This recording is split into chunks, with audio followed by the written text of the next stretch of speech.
Canty, and I'm Assistant Director of Missoula Community Access Television. What? Oh, well, thank you, thank you. I didn't realize I was going to have such a, a place in this. I'd like to welcome you all to the Montana premiere of Emma and Elvis, and to Julia Reichert, the film director who made that movie. She's also known as a documentary producer of Seeing Reds and Union Maids, which was nominated for 2 Academy Awards.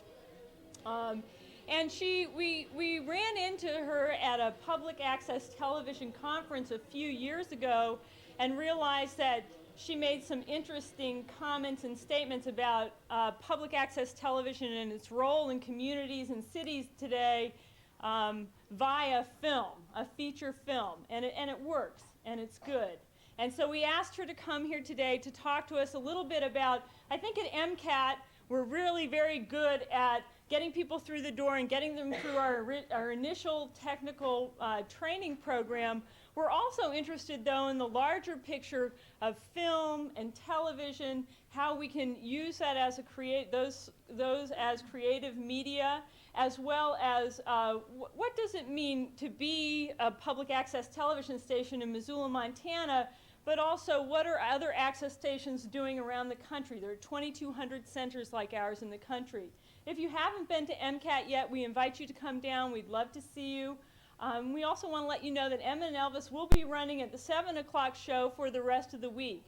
As I was coming over here with Julia, I was saying, you know, really, Montana audiences are so great. I mean, we're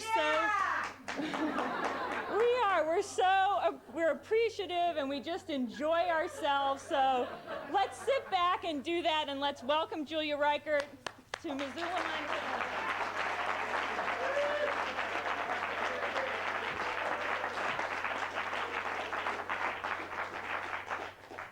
Hi, this is my big night in Missoula. Right. I come to you from another bastion of the cultural elite, Dayton, Ohio. Is there somebody else here from Ohio? All right, I can't quite see you, but okay. When Mary and Randy asked me if I would like to come to Montana for a weekend, my answer was not long in coming. I said yes right away. I haven't been here since I was 10 years old, when I came to Glacier National Park with my family. Since then I haven't been here, and I'm very thankful to them for inviting me. I'm very thankful to the Crystal Theater. It's the first time I have ever had a film show in a theater, and there is a window display outside for it. This is a big thrill for a filmmaker, I have to tell you. A window display. I have to get a photograph of this to take home. So I want to thank all those people. I've made films over, through the 60s, 70s, and the 80s about trade unions, about communists, about socialists, about drug addicts, about documentary films, about all kinds of other people. And with this film, Emma and Elvis, for the first time, I guess I've sort of put the spotlight onto my own generation, and to some degree onto my own life. And this is sort of more of a film for the 90s. The main character of the film is a documentary filmmaker. Now, did I say this was a personal kind of film? It is, and she's no heroine. She's not intended to be a heroine. She's a very real-life person. The film is set, and her life is set, in the 80s. Now, some of you, I'm sure, remember the 80s. Yes. The Reagan years, extended by the Bush years, which we soon, hopefully, will be out of. Right? I don't know about you guys, but us in Ohio, we're considered a swing state, and we're doing everything we can to make sure that the direction that we swing is the correct way. The 80s was a time when people who had worked for civil rights, who had worked for women's rights, who had worked to end a war, who had worked for decent social services for people, really saw their ideas mocked and pushed aside in the society. And it was a time that people felt marginalized. Progressive people felt marginalized. And in fact, we were marginalized. And many people lost hope that things would ever change. And some people even sort of gave up. This is the time period that the film is set. And it's set in, I think, what I see as an important turning point within that time period. It's also set, film is also set in the Midwest. In fact, it is set in Dayton, Ohio.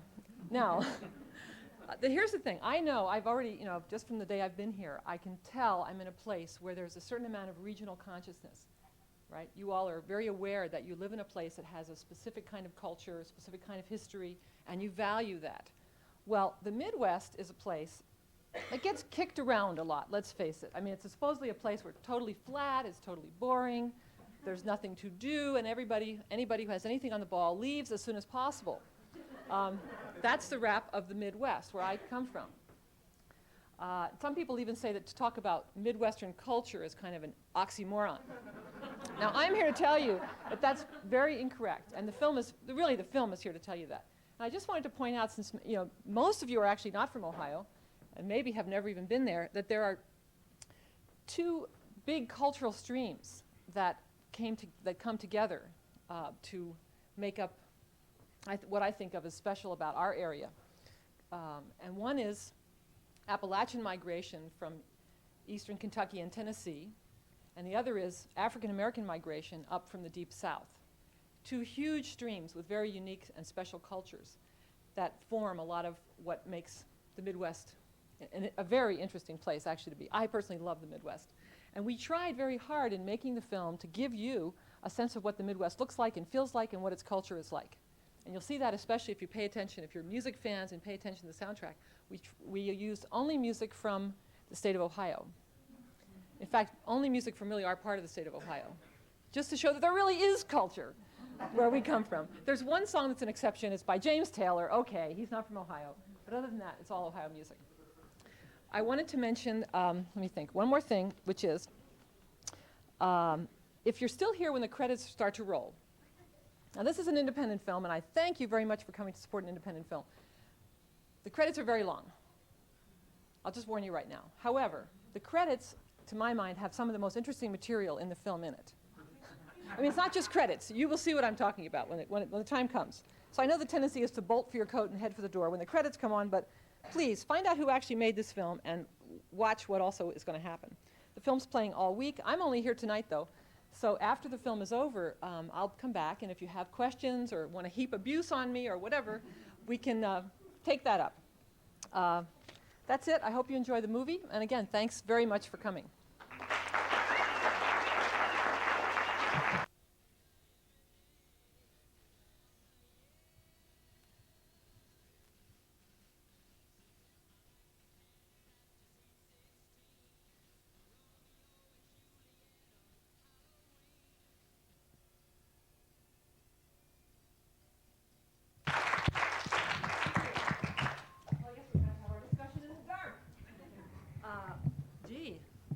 Good audience. This is a real hometown crowd, isn't it? There we have it.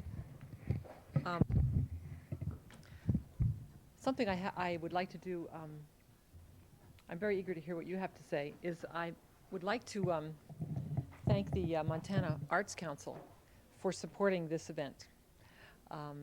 They gave a great, have been very supportive of all kinds of independent artists over the years, and we're grateful to them.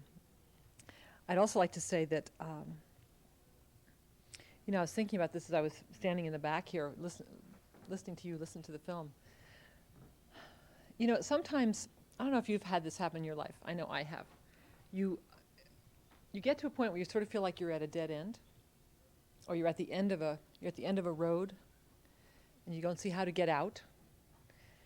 And sometimes the only way to get out of a dead end is to build a bridge out. And sometimes that bridge is over scary territory, unknown territory, right? But sometimes it's the only way to get out, is to build a bridge, make a link. And that's what, the main character does. And I guess that's one thing that I discovered. I think this is not a time to measure our differences. This is a time to look to our common ground and to look to where we can build bridges and where we can make links between people, between different communities, between nations. And that's something that I wanted to say with the film, I guess. But I'd like to know what you would like to know about it, or, as I said, any abuse you'd like to heap on, or anything like you'd like to tell me you liked. Whatever, I'm here. We have a little time right now. And I'll try to see you if you raise your hand. Or maybe I won't see you. I don't know. Yes. I really appreciated the music. That really was nice. Thank you. Yeah, we, well, as I said, we really tried. We really, actually, it was one of the great things about making this film is that I really wanted to find out about all the basically local bands within a 100-mile radius of where I live. So I got to go to a lot of bars and listen to a lot of bands. And I had people sending me tapes and cassettes and records from all over the place. And it was one of the great, really, pleasures and gifts of making this film for me was discovering lots of new bands. And we put as many of them in as we could. The last song that's over the credits, you know, the high-heeled sneakers, we recorded that, actually. That's a combination. That's a real intergenerational combination between the Ohio Players. Some of you who were around in the 70s might remember the Ohio Players as a really hot funk band. And that's the lead singer of that with the Royal Crescent Mob, who's a young, kind of long-haired white guys band, playing together for the first time. And it was a great night when we recorded that. And the song was written by Robert Higginbotham of Springfield, Ohio. The song High-Heeled Sneakers came out in 1963, sung by him. The first time you heard the song over the opening credits, that was him singing it. Anyway, all this Ohio memorabilia. Yes. Somebody behind you had a question? I did have a question, but here it is. Okay. Is the next film going to be about the relationship? You mean what happens next? What happens? Part of what's been going on too is trying to figure out what a community is and Yeah. that kind of stuff. You know, sometimes you discover your community in crisis, or you discover your community at odd times, let's say. One of the ways in which I rediscovered my community was when I live near Cincinnati, Ohio. Okay, that's a near big city to me. And the photographs of Robert Mapplethorpe traveled, an exhibit of those traveled to Cincinnati. Some of you might have read about this. Oh, you know about this. While we were writing the script. And, you know, it was the 80s, and it was, you know, there was a feeling that everybody was all split up and nobody cared, there were no links. And when the Mapplethorpe photos came to town, the right wing, the family values folks, I mean, literally those folks came out in numbers. They had their leaflets, and they had their mailing lists, and they had their radio shows, and they had the city commission on their side, and all kinds, you know, it was very scary.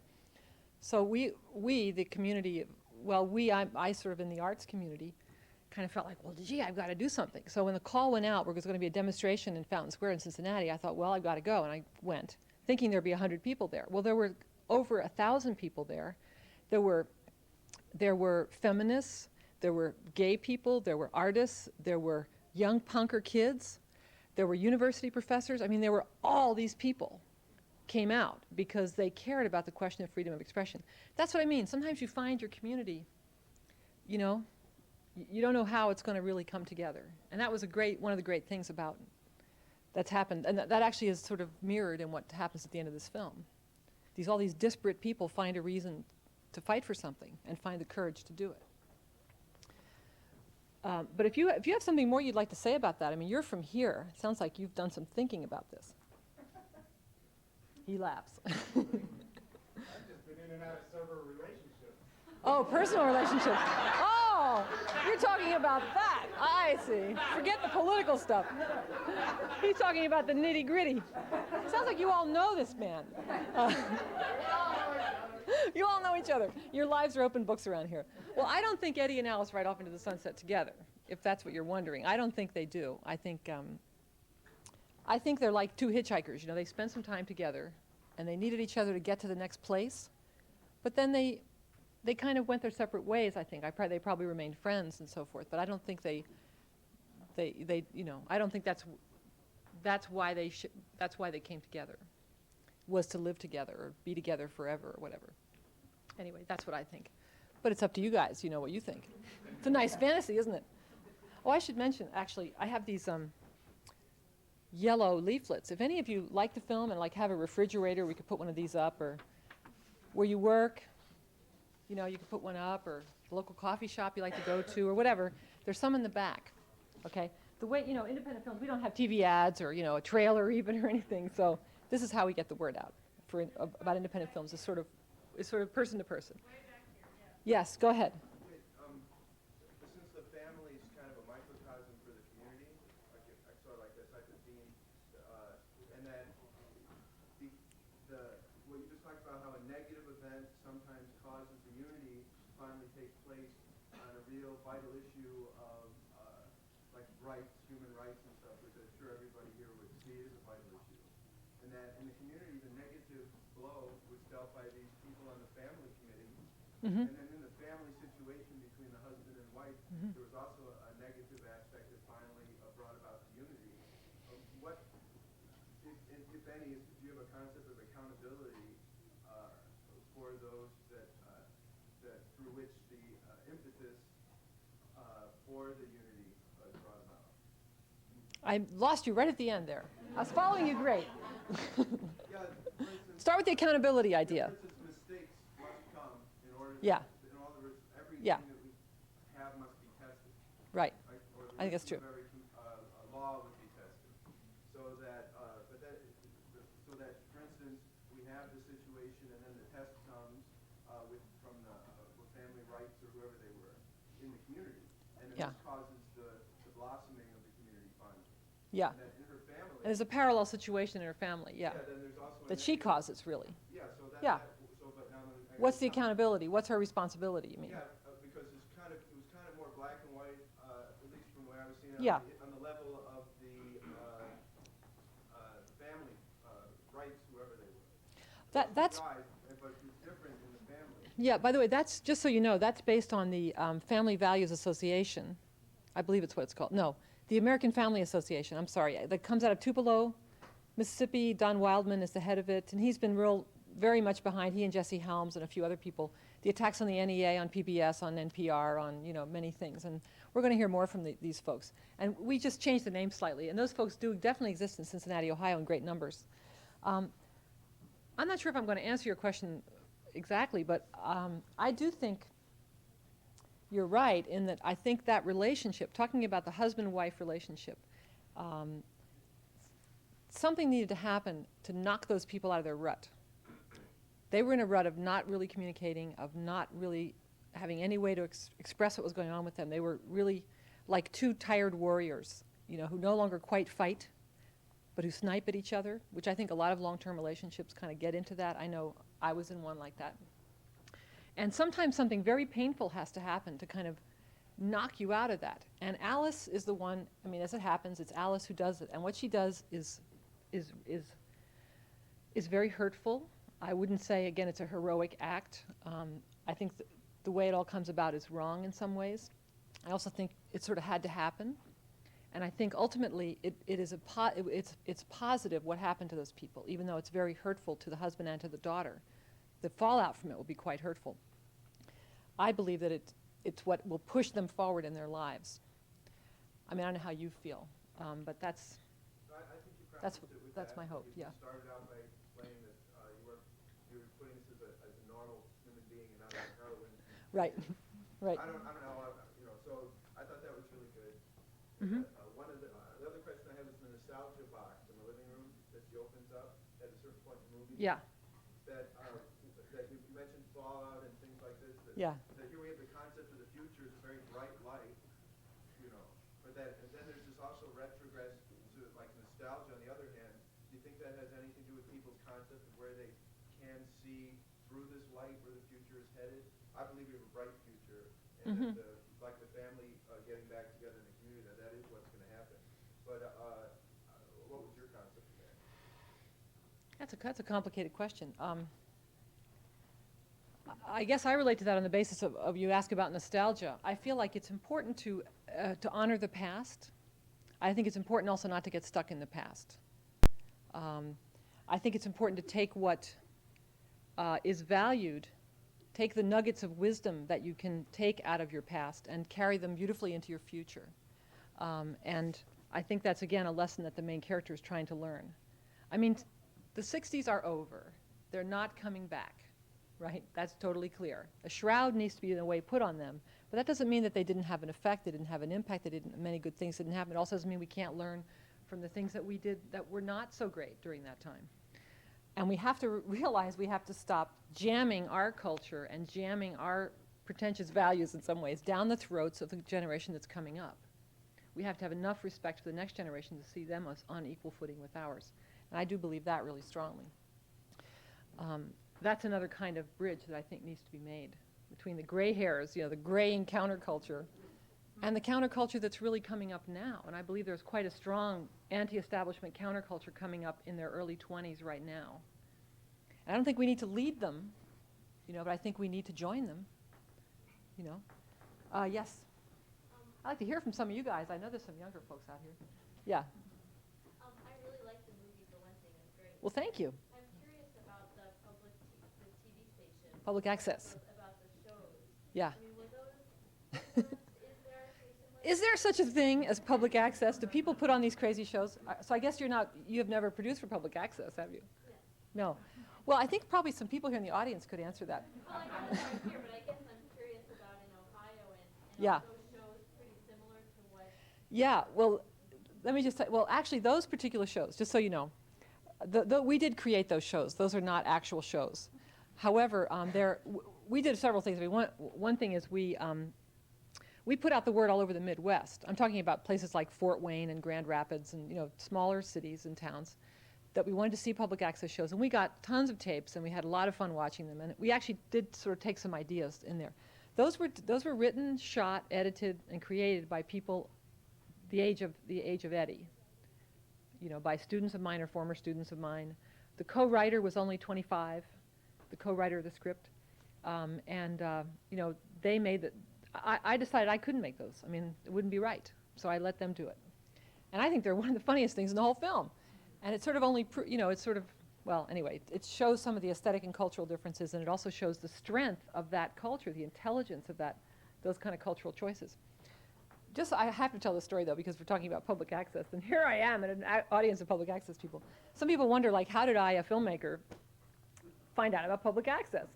And I'll just tell this real briefly. Once I had to, as filmmakers sometimes do, even though we work in this very elite medium, very elitist medium that costs huge amounts of bucks and takes years, and you worry over every single cut, and it's ridiculous. It's a very elite medium. So every now and then you have to truck with video, even if you don't like video. You have to truck with it these days. So you have to go down to your local public access station and ask for something, like you need a transfer, you need to do something or whatever. So I went to Columbus, Ohio, to ACTV. That happens to be the station there. Not having any idea what public access was. And I walk into this room, and there's this big room. It's the studio, I find out later. And in one corner, there's this tall preacher with a Bible and a couple of preacherettes around him working on something, right? And then I look over, and over in the other corner, there's these 4 or 5 black women with these Mothers Against Crack t-shirts on, which you saw in the film, also working and talking and kind of, planning something. And then in another corner, by an editing bay, I could sort of hear things going back and forth, video. There was a group of kids with green and black hair and wearing rags and so forth, arguing over some cut. They're arguing over some music, actually, is what they were arguing over. And then in the middle of the studio, there were these 4 really big, broad Midwestern white people, 40-year-old white people, practicing a rap song. Practicing a rap song. And I just died. I just thought it was the greatest thing I'd seen in many years. That all these people could be so excited about what they were doing and all in the same room together and obviously knew each other. And then as the day went on, I met more producers and saw some of the work, and that's really where that came from. That the scenes in there are really based on the Columbus station. It's a little romanticized, I think. It's a movie, right? Oh, let's have one more question. We have just about as much time. I'm the Ohio person. Oh, the Ohio person. Okay. Yeah, you get privilege. Go ahead. Well, your film was very timely because after spending the first 35 years of my life in Ohio on the West Coast for about 8 years, I'm thinking about going back. Back to Ohio? Yeah. Where? Well, I grew up in southern Ohio near Portsmouth, Oh, yeah, sure. rural area, On the river. and now live in Cleveland for 10 years. Mm-hmm. So I appreciate your film for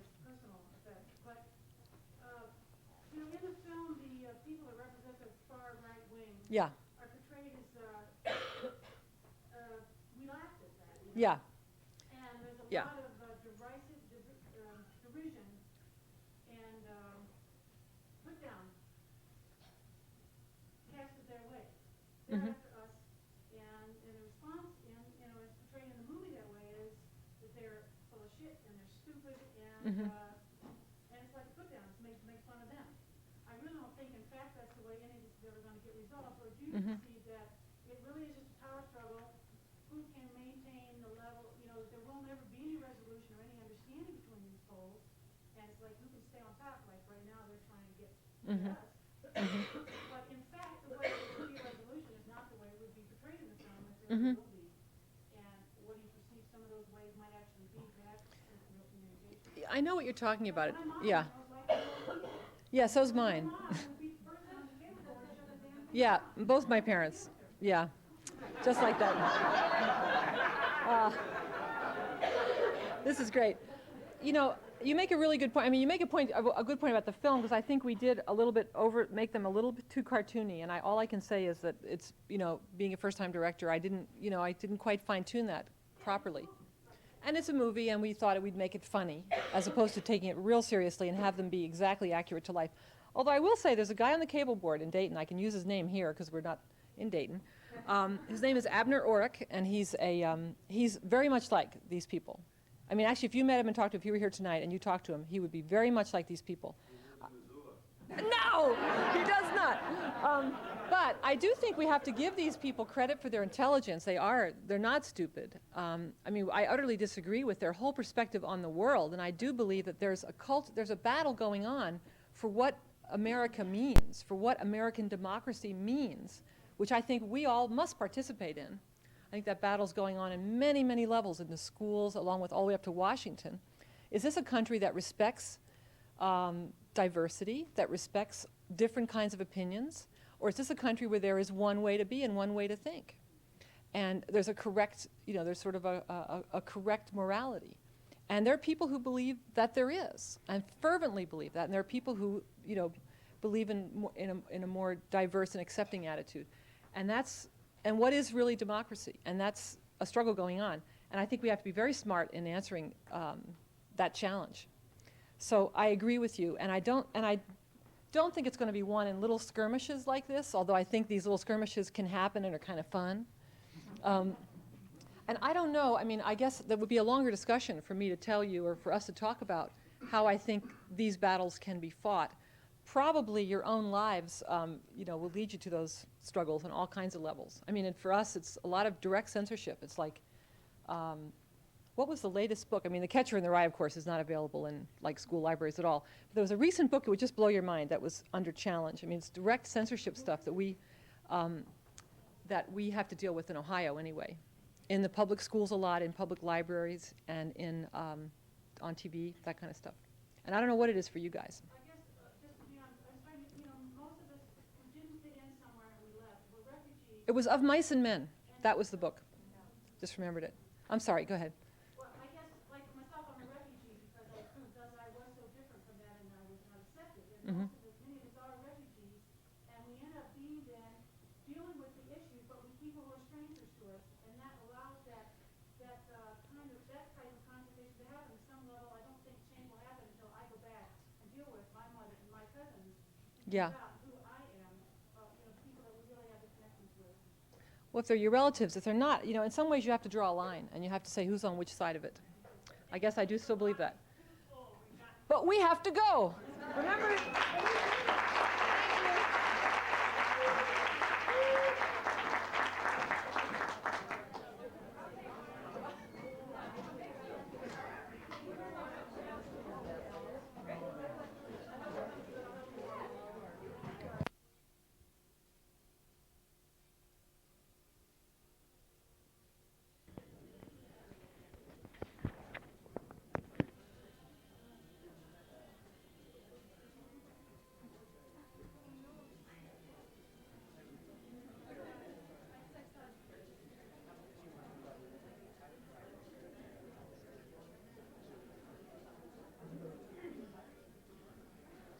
Supposed to hold this now? With that wag.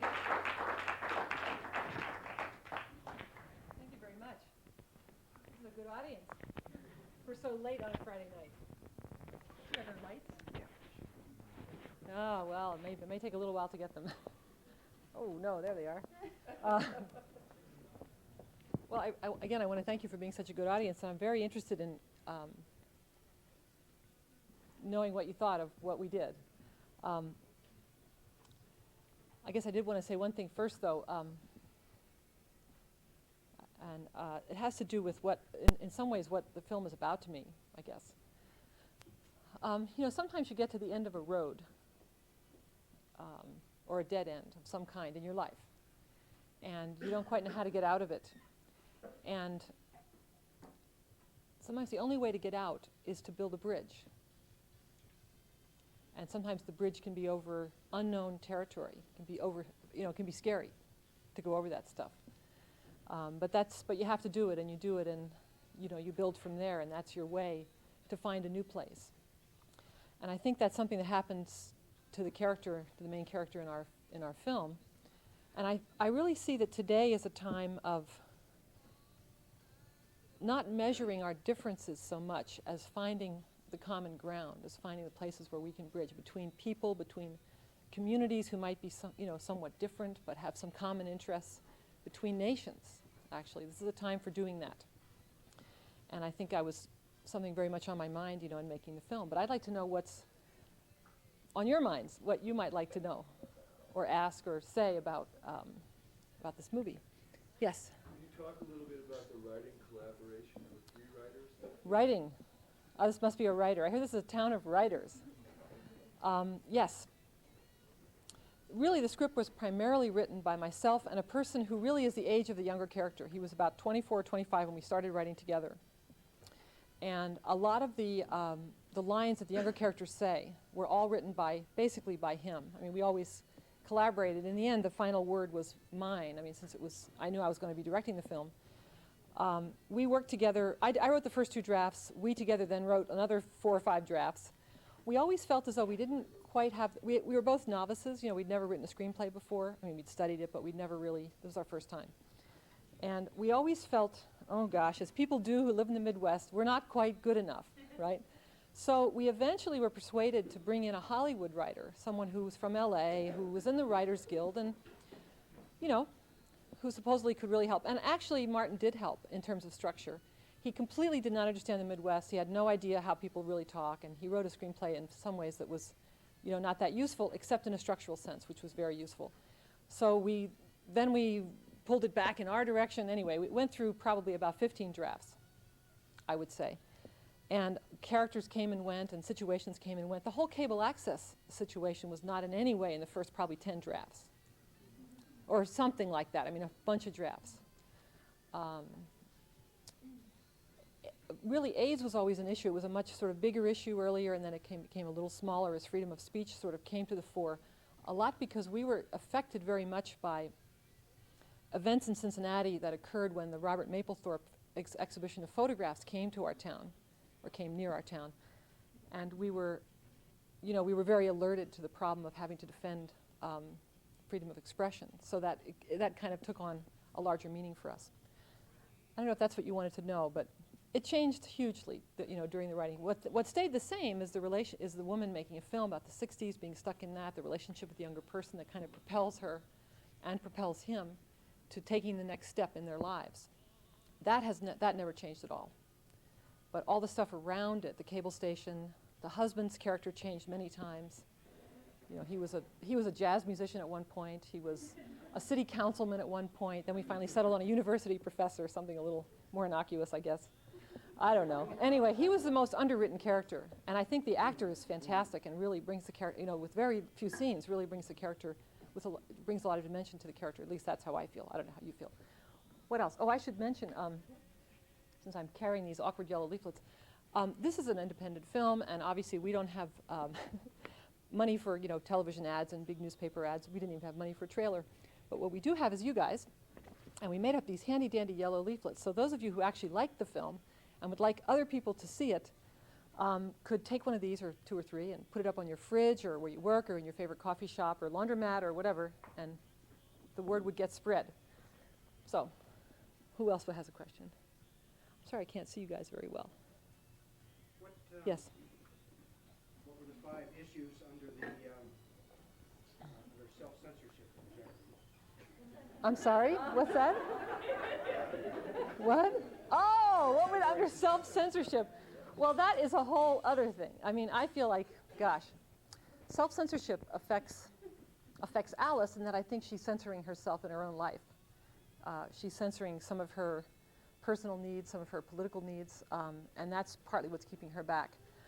I think what the most dangerous thing that happened as a result of the attacks on the NEA and the attacks on public television and the attacks on things like Mapplethorpe and Serrano and other artists, Karen Finley and so forth, I think those attacks were dangerous, but the ripple effect, the effect of people then, artists themselves, beginning to censor their ideas before they were even fully born because of being concerned about, can I get it shown in a gallery? Can I get the funding for it? Will it be accepted? You know, that kind of self-censorship is actually the most devastating effect. And I don't know about here, but I see it for sure in, I mean, it's something we all talk about in the Midwest where I come from. And that's what was behind that. We wanted to at least give a little passing reference, mostly for people who are in creative fields in the film, that's an issue to consider. Is that something that you feel out here? That there's that kind of chilling effect? Oh, yeah. You know, I think maybe it's changing. I think people are getting bolder now. They see that the Reagan empire is really crumbling, and the truth about it is really beginning to come out, and some of the family value stuff is really being attacked effectively, finally. And so maybe we're getting bolder and we're not censoring ourselves as much. But in that period, in the mid to late 80s, it was a huge effect on the artistic community, and I think that deadens the world for all of us. You know, when artists censor their thoughts before they're even born.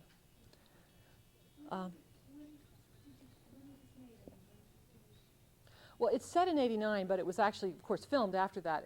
We finished it, oh God, about a year ago. No, maybe it wasn't a year ago. Anyway.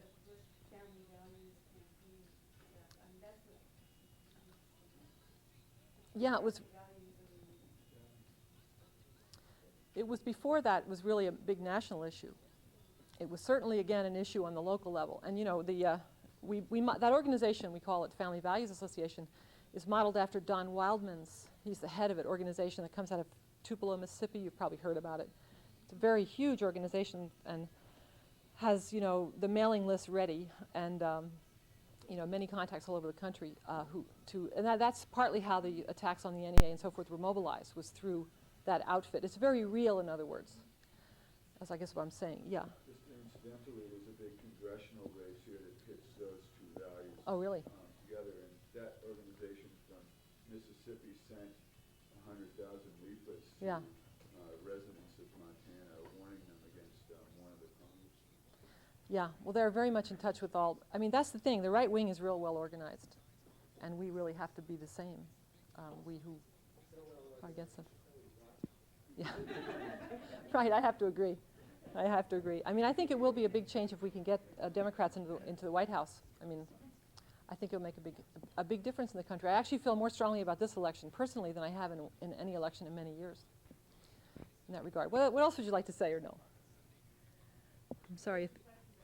Yeah, go ahead. Do you actually, go out and research the young people, how you get your ideas for characters, and did you do some research on that? Very much. I'm wondering if we did, absolutely. And as I said, the co-writer was someone of that age, and various people who helped read the script and critique it were all people of that age group, as well as some people of my age group. And we did a lot of research. Going to people's places and seeing how they looked and just talking to people about their concerns, both, again, in the younger age group, and also I talked to a lot of my 60s friends to see if they were feeling stuck, to see how they were dealing with the 80s, to see what hope they had for the future. It was a fascinating year or so that I spent doing that. I'm wondering if you're asking that. I can't see you well enough to see what age group you might fall into, but if you feel like there's some false step in here about that. No, I was just curious as to how you did it, because you didn't really portray that there was a gap and a difference, and there is. Yeah. I just was curious as to what you would say. We just talked to, I think anytime you set out to write a script, you have, I think it's your responsibility to really carefully research. Even if it's your own milieu, I think you really have to research, because that's how your characters take on life, and the way their world takes on life. I mean, we found a tremendous amount of anger underneath the surface of people who were called Generation X, right? The next generation, the people who don't care about anything. We found a tremendous amount of anger about my generation because, first of all, they feel like it's been crammed down their throats for so many years, you know, with those radio stations that only play oldies, and the sense that, you know, we had, you know, that we say that we had this great culture and they missed it. And they feel very let down that we didn't carry on with our social transformation. They don't really quite understand why. They feel like we just gave up, as Eddie says. I also think they feel it actually built their cynicism even higher and their nihilism even higher, because we tried, and there were so many of us, and we did so much, and we tried everything, but we failed in their regard. So what's the point of their trying? What more could they do that we didn't already do? And the world certainly didn't change to be this great place. We didn't bring on utopia. The counterculture did not become the major culture. So at least a lot of young people told me that built their cynicism. It was very interesting. Yes? The question I just really enjoyed, and I thought Thank you. a piece of this magnitude. I hope that it carries farther than audiences such as Missoula that I think would receive it favorably. I don't quite know how to project that, but I do have a question. I don't know much about filmmaking, but I would think that in each setup you would have the opportunity to set any scene up the way you would want. Yep. And That's the beauty of fiction. talking Right. about the bridge that you're using between age groups, if you will. I take you back to the scene in the kitchen when you have an older age group talking to someone in a younger age group, yet The two women, you mean? right. And Yeah. you make a portrayal of the humor that's involved in the male culture. And I don't know that I take offense to that, but I'm just curious how was it trying was it just to try and advocate that is absolutely acceptable in your peer group as far as humor? Or were you actually trying to take it a level above that and make a statement with it?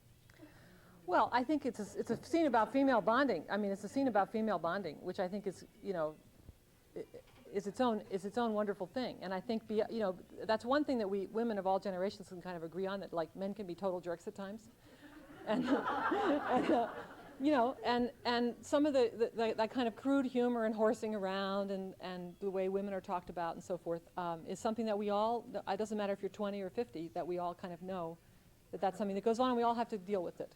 So there's that. It's actually. I mean, I'm proposing that it's easier in a way for women to bridge the generation gap, because there's the female bonding that's possible.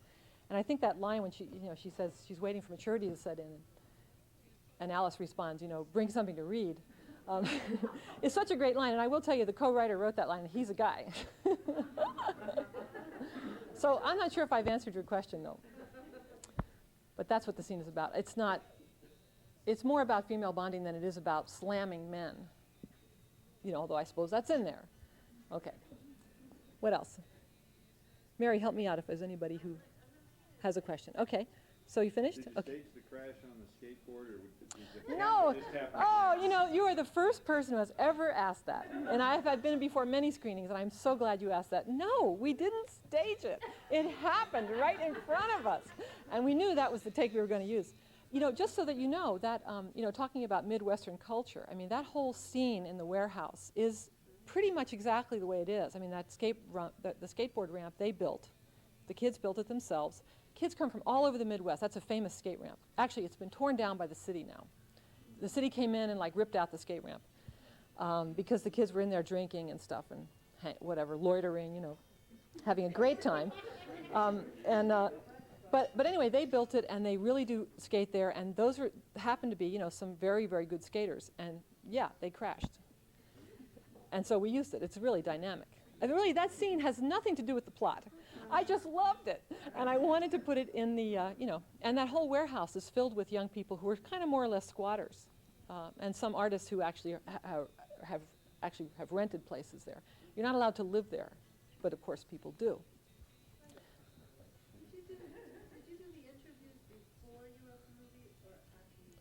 That's a good question. What would you think?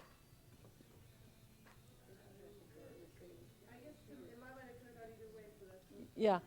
Well, in fact, again, we always wrote in interviews. in the film. We filmed these interviews afterwards. Really more for matters of time. We like ran out of time beforehand. I just asked the same questions to all, well, I actually talked to maybe 8 or 9 people. We only used, I think, 6 of them, 6 or 7 in the film. Basically the same kind of questions. I spent 2-3 hours with each one of them. They were all filmed within about a month or so of finishing principal photography. And then we edited them into the rough cut. And it made such a big difference in the film. I mean, I really like how the documentary interacts with the fiction. I mean, I think it's like a Greek chorus, you know, on Alice's life in a real interesting way, in that, I mean, they're partly making statements about the 60s, but they're really making statements that talk to her problems, her direct problems. And they really did. That was the neat thing. I mean, I didn't write their lines. No, I mean, you don't write lines for Alice Walker, you know, she wouldn't. Let me tell you. Or Angela Davis either. Maybe Tom Hayden you could. So anyway, we did it afterwards. So, yes. Yeah.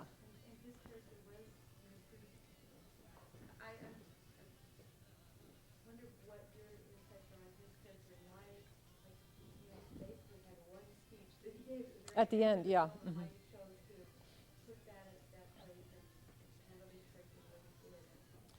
You know, I imagine you're asking that because you found, yeah, the last scene.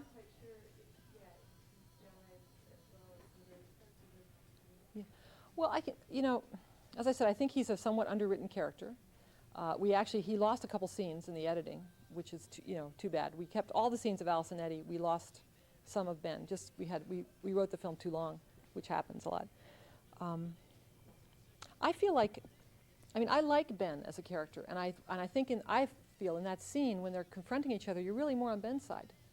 You've gotten to know Alice. You've seen that she's lied. You've seen she's been evasive. You've seen she hasn't put any energy into her home life. She's kind of gone off and done this stuff, gone off on her white Charger, to save the day at the cable station, which has its noble side, but also has a negative side, a hurtful side. I like him. I think he's a person who's really supported his wife for many years through all her ups and downs of filmmaking, and he's kind of had it in a way that I understand. I feel as though the two of them are like, they have this very uneasy silence between them. They're almost like two exhausted warriors who maybe fought a lot more before, and now they've kind of even given up on that, and they're in this horrible, horrible rut that probably, if they really considered it, would deeply frighten both of them, that they're in such bad shape and they don't want to deal with it. See, and that's where I feel like Alice, one of them, to get out of the rut, to derail the train, something disastrous probably had to happen. And it could have been him, it could have been her, it was her, and what she did was very hurtful and was probably in some ways wrong. Certainly it was hurtful.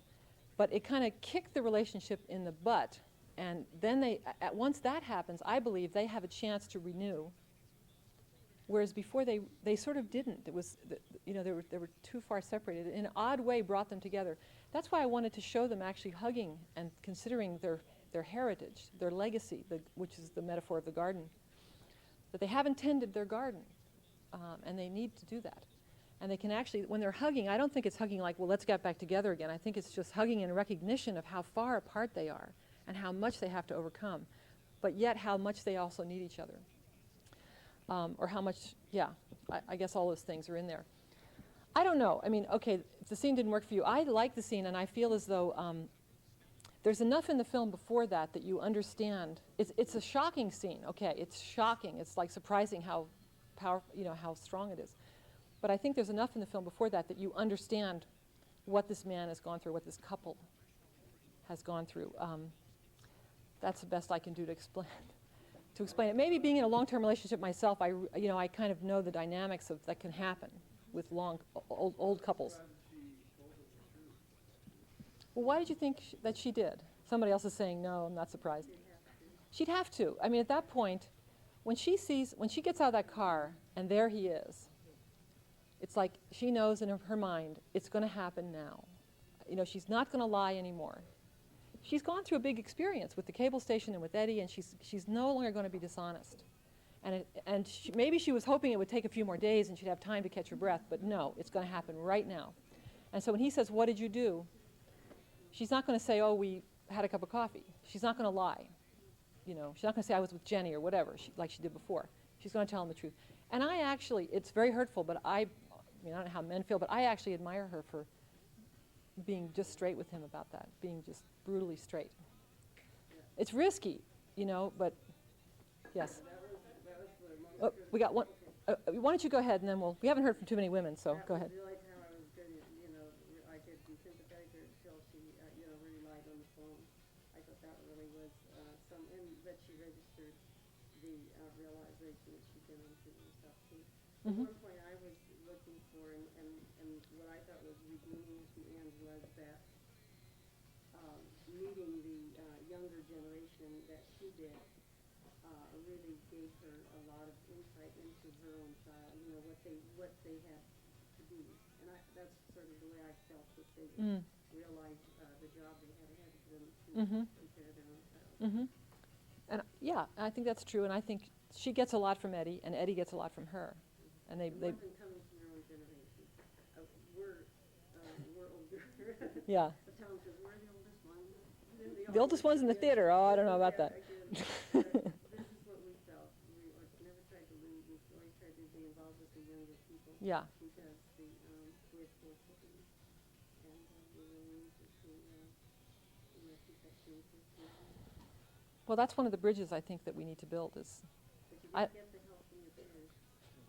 Yeah, not necessarily, I feel as though if our generation is not going to, I hope we don't go to our grave never having kicked up a fuss again.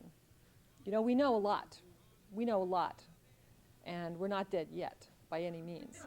And I don't think that knowledge goes away. And I think one way to kick up a fuss again is to share it, not to lead, but to be part of, to be on equal footing with other people who are activists or who are anti-establishment. If they're 20 years old and don't chant the same chants, that's okay. Hope is hard, yeah. There's a question in the back, I think?